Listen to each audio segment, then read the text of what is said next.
Ça m'a beaucoup été demandé comment je faisais pour avoir la petite barre en bas dans mon application mobile Home Assistant. Eh beh, ça va être la vidéo d'aujourd'hui, ça va être plutôt simple, vraiment, parce qu'il n'y a pas besoin de faire compliqué, parce que l'astuce est simple. Comme vous le voyez, j'ai mon dashboard Home Assistant, au lieu d'avoir des petits menus tout en haut qui sont assez moches par défaut. Je suis certain que ça va changer d'ici pas trop longtemps, ça. En attendant, on peut faire d'autres choses de custom, et on peut avoir par exemple des petites icônes en bas qui ressemblent à peu près à ce qu'on peut retrouver sur d'autres applications. Donc moi je me suis mis mon menu principal, hein, que vous connaissez un peu maintenant, et je me suis mis d'autres menus que j'utilise pas vraiment mais qui sont là parce que j'aimerais les utiliser un jour, en faire quelque chose de vraiment propre. Donc on a tout ce qui concerne la météo, que ce soit extérieur ou intérieur à la maison. J'ai la caméra qui me sert pour les caméras, pour tout ce qui est aspect sécurité de l'appartement, tout ce qui concerne l'énergie, les batteries. Ça aussi, il y aura peut-être une vidéo à faire, mais dédiée sur ce dashboard-là par contre. Tout ce qui concerne les lumières pour avoir un contrôle assez rapide sur mes lumières, tout simplement. Et là, un petit truc un peu plus intéressant, j'ai trois petits points à droite. Quand je clique dessus, j'ai trois options qui viennent. Soit je peux aller directement dans les paramètres, je vais retourner sur mon dashboard mobile, ou soit je peux aller sur d'autres trucs, notamment ce qu'il y a en haut, un petit bouton power, et ça me permet de redémarrer mon Home Assistant assez rapidement comme ceci, donc c'est plutôt pas mal. On va regarder ensemble comment on fait tout ça. Mais avant ça, parce qu'on va forcément me le demander, même si j'ai fait une vidéo où je présente mon dashboard mobile il y a quelques temps, bon bien sûr ça a beaucoup évolué depuis, comment je fais pour avoir mon dashboard mobile, un dashboard dédié au mobile? Vous le voyez ici, j'ai mon dashboard par défaut que tout le monde a qui s'appelle Aperçu, c'est mon dashboard desktop, c'est là où je navigue avec mon PC. Et j'ai un menu qui s'appelle mobile qui est dédié à mon dashboard mobile. D'ailleurs, on peut encore retrouver cette fameuse petite carte ici où je peux naviguer dans mes menus. Pour faire ça, c'est tout bête, c'est natif à Home Assistant. Je vais dans mes paramètres, dans les tableaux de bord, et ici on peut voir que j'ai créé un tableau de bord qui s'appelle mobile. J'ajoute un tableau de bord.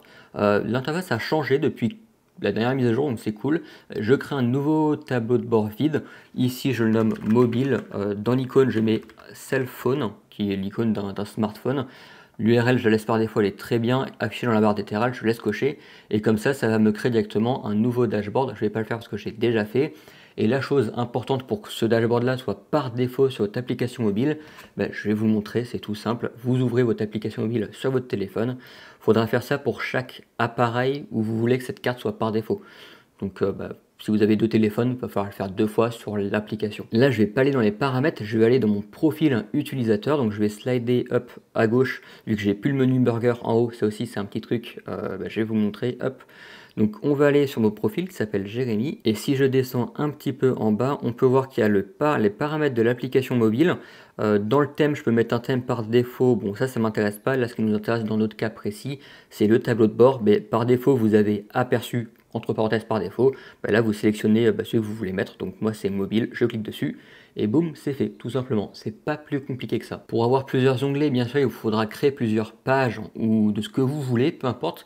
Moi, j'ai fait des pages par thématique, sécurité, lumière, énergie, météo et le truc par défaut, là où il y a tout, vraiment tout ce qui m'intéresse.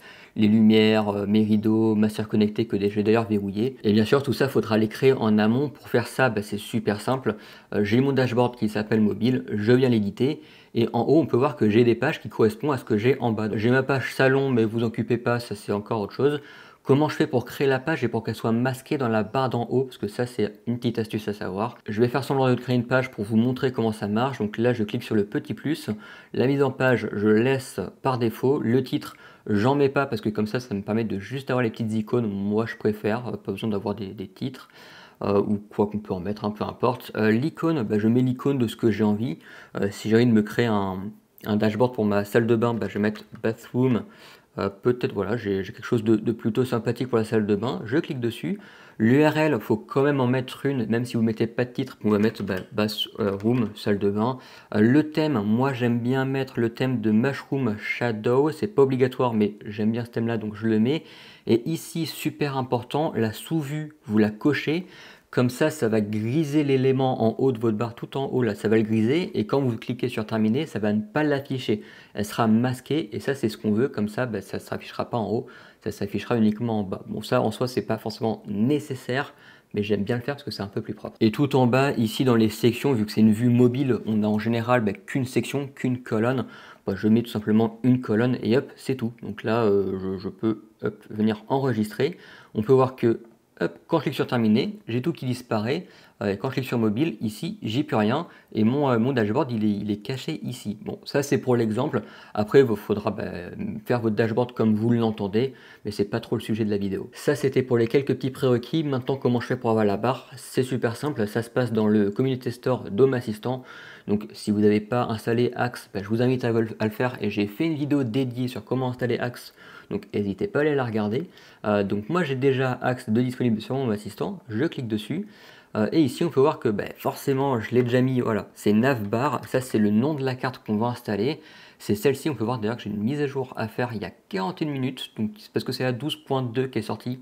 On est en version 12, on peut voir que la release est en 12.2. Et ici, vous avez un petit bouton télécharger, vous cliquez sur télécharger. Si vous voulez aller un peu plus loin que ce que je présente dans cette vidéo, je vous invite à regarder cette page qui est assez bien faite avec le Quick Start, avec tout ce qu'il y a de bien pour commencer pour utiliser cette carte.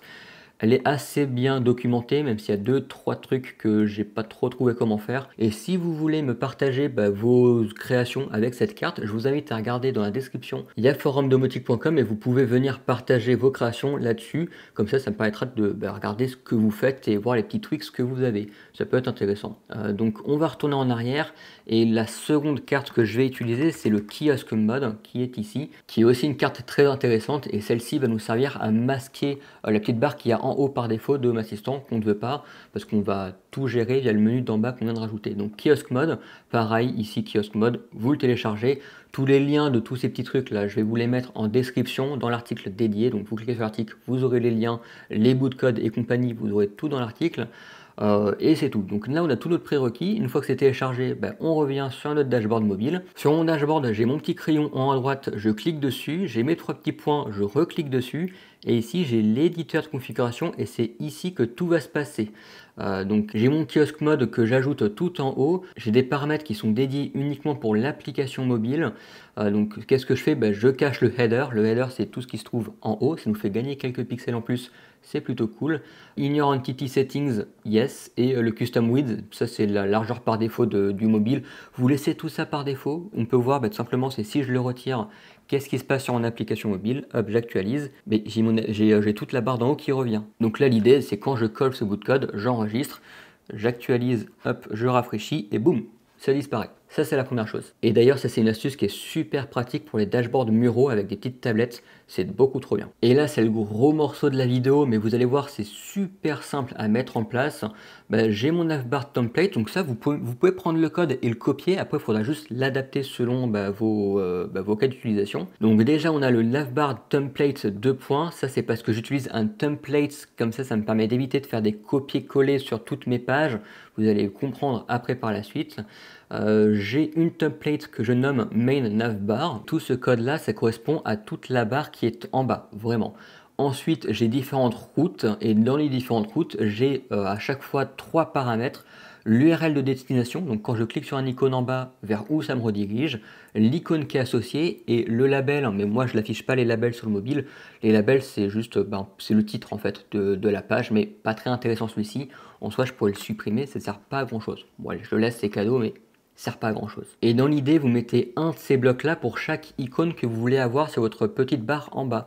Donc moi j'en ai en total 1, 2, 3, 4, 5, 6 et j'ai bien mes 6 icônes sur mon application en bas.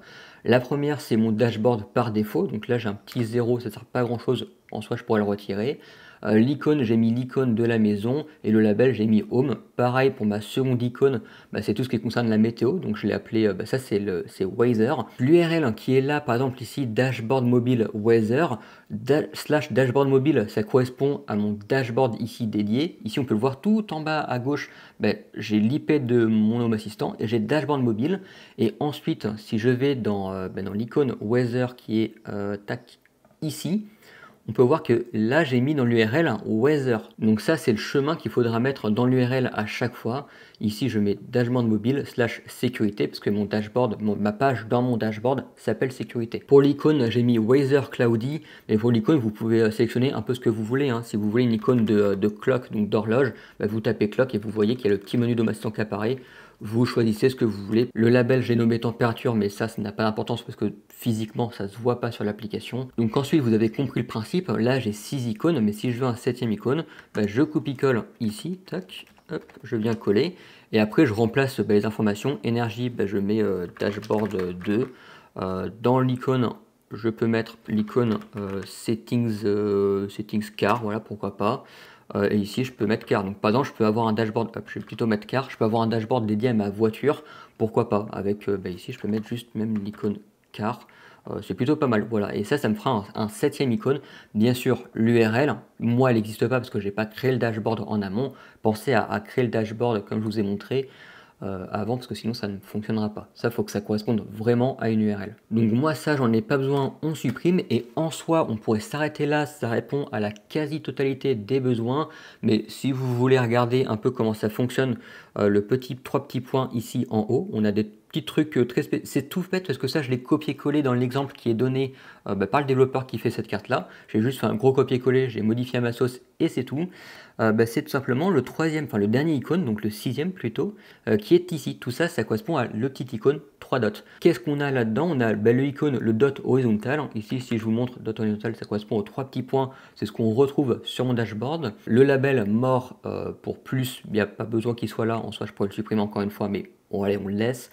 Le tap action, ça c'est quand je tape, qu'est-ce qui se passe? Quand je tape, il se passe deux choses.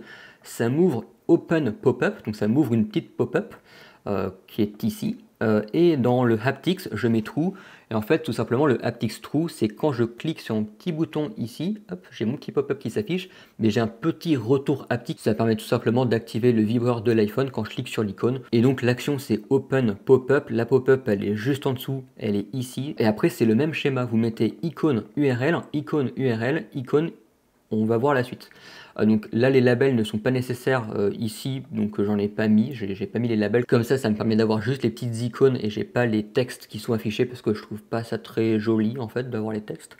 Donc l'icône, le GUG, le GUG c'est la petite roue rentrée des settings, et après l'URL c'est /config /dashboard. Mais si je regarde ici, si je survole le paramètre, on peut voir que en bas à gauche j'ai un /config. C'est tout simplement à quoi ça correspond. C'est aussi simple que ça. Pareil pour les Developer Tools /YAML. Ici, Developer Tools, c'est ici Developer Tools. C'est vraiment tout bête, ça marche toujours de la même façon. Et le dernier icône que j'ai, c'est l'icône Power. Donc ça, c'est quand je veux redémarrer mon Home Assistant. Le MDI, donc l'icône que j'utilise, c'est l'icône Power tout simplement. Et ici dans Tap Action, je fais une action et au lieu de faire une action où je rebascule vers une URL, j'appelle un service, donc ici call service, et le service que j'appelle c'est homeassistant.restart. Et après j'ai une confirmation de points, donc ça c'est la petite fenêtre qui s'ouvre quand je clique sur l'icône. Si j'enlève ce code là, ce qui se passe c'est quand je clique sur mon icône redémarrer, ça va directement redémarrer Home Assistant. Je préfère faire une confirmation manuelle pour que je sois sûr que je veux bien redémarrer Home Assistant, ça évite les catastrophes. Donc là, confirmation de points, le petit texte, et après j'ai mis le texte par défaut qui est donné par le développeur. Are you sure you want to restart Home Assistant? Ça je pourrais mettre du français à la place, ça marcherait aussi. C'est juste le texte qui s'affiche. Et bien sûr, dans les services, je mets ce que je veux. Par exemple, dans les services, je peux aller dans mes outils de développement, je regarde dans les actions ici, et là, j'ai tous mes services que je peux appeler, toutes mes actions que je peux faire. Il faudra juste remplacer le restart.homeassistant parce que vous voulez. D'ailleurs, ici, si je regarde restart, on peut voir que je peux redémarrer. Ici, le homeassistant.restart, il est ici. Mais par exemple, je pourrais faire, je sais pas moi, un backup. Genre créer une backup, comme ça, je clique, boum, ça crée une backup automatiquement depuis mon dashboard mobile. Ça peut être une idée. On peut faire plein de choses. Regardez tout ce qu'il y a. On peut désactiver des automatisations. Si j'ai envie d'avoir une petite automatisation, je veux désactiver très rapidement. Boum, je peux faire ça comme ça. Il y a beaucoup de choses. Je peux éteindre des caméras. Je peux faire tout ce que je veux en fait. Il n'y a pas trop de limites. C'est l'avantage de Home Assistant, c'est qu'il y a nos limites. Vous pouvez faire ce que vous voulez. Il faut juste mettre un peu les mains dans le cambouis, mais ça va, c'est pas trop compliqué, je trouve. Et ce menu va pas s'afficher magiquement dans vos dashboards, il faudra ajouter une carte, parce que vous le voyez quand j'édite mon dashboard, mais en réalité c'est juste une bête carte qui s'affiche. C'est aussi simple que ça, sauf que ça prend la forme de menu, donc c'est assez stylé. Pour ajouter cette carte, vous cliquez sur le petit plus, on va taper Custom, ici j'ai Manuel, je clique dessus, je remplace tout ça par ce bout de code là et on peut voir que j'ai ma carte qui s'affiche. Ensuite j'ai juste à enregistrer et c'est bon. On a bien sûr le type, donc ça c'est le nom de la carte. Ça change pas d'habitude, c'est assez classique. Et template 2 points, ça c'est vu que j'ai mis mes paramètres pas directement dans la carte, parce que les paramètres je vous ai montré, on peut les faire directement dans la carte. Mais si je fais une modification, ça m'oblige à le modifier sur toutes mes autres pages. C'est un peu pénible. C'est pour ça que moi je le mets dans la configuration du dashboard et pas de la page du dashboard. Donc là la template, moi elle s'appelle main navbar. C'est ce que je vous ai montré tout à l'heure. Ça dépend de comment vous avez appelé votre template. Ça vous le mettez sur votre page principale, mais vous le mettez aussi sur les autres. Donc là j'ai mis toutes mes cartes et à chaque fois tout en bas, il y a toujours la même chose, la carte de navbar avec toujours les mêmes paramètres identiques. C'est juste que sinon, la carte ne va pas s'afficher sur tous vos dashboards et vous ne pourrez pas revenir là où vous y étiez. Donc c'est un peu pénible. Bref, conclusion, mettez-la partout, c'est la meilleure méthode, c'est ce qu'il faut faire.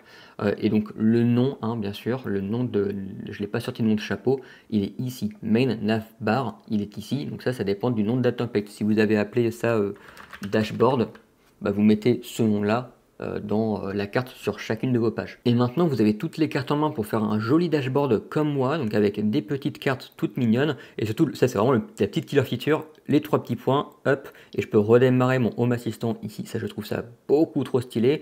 Faudrait que je regarde pour faire 2-3 trucs un peu plus rigolos là-dessus, mais enfin bref, c'est l'essentiel que vous devez savoir, il n'y a pas besoin de faire plus compliqué que ça. Et sur ce, j'espère que cette vidéo vous aura plu. Très rapide, mais pas besoin de faire plus compliqué. On se retrouve très bientôt pour une prochaine. Voilà. Allez, ciao.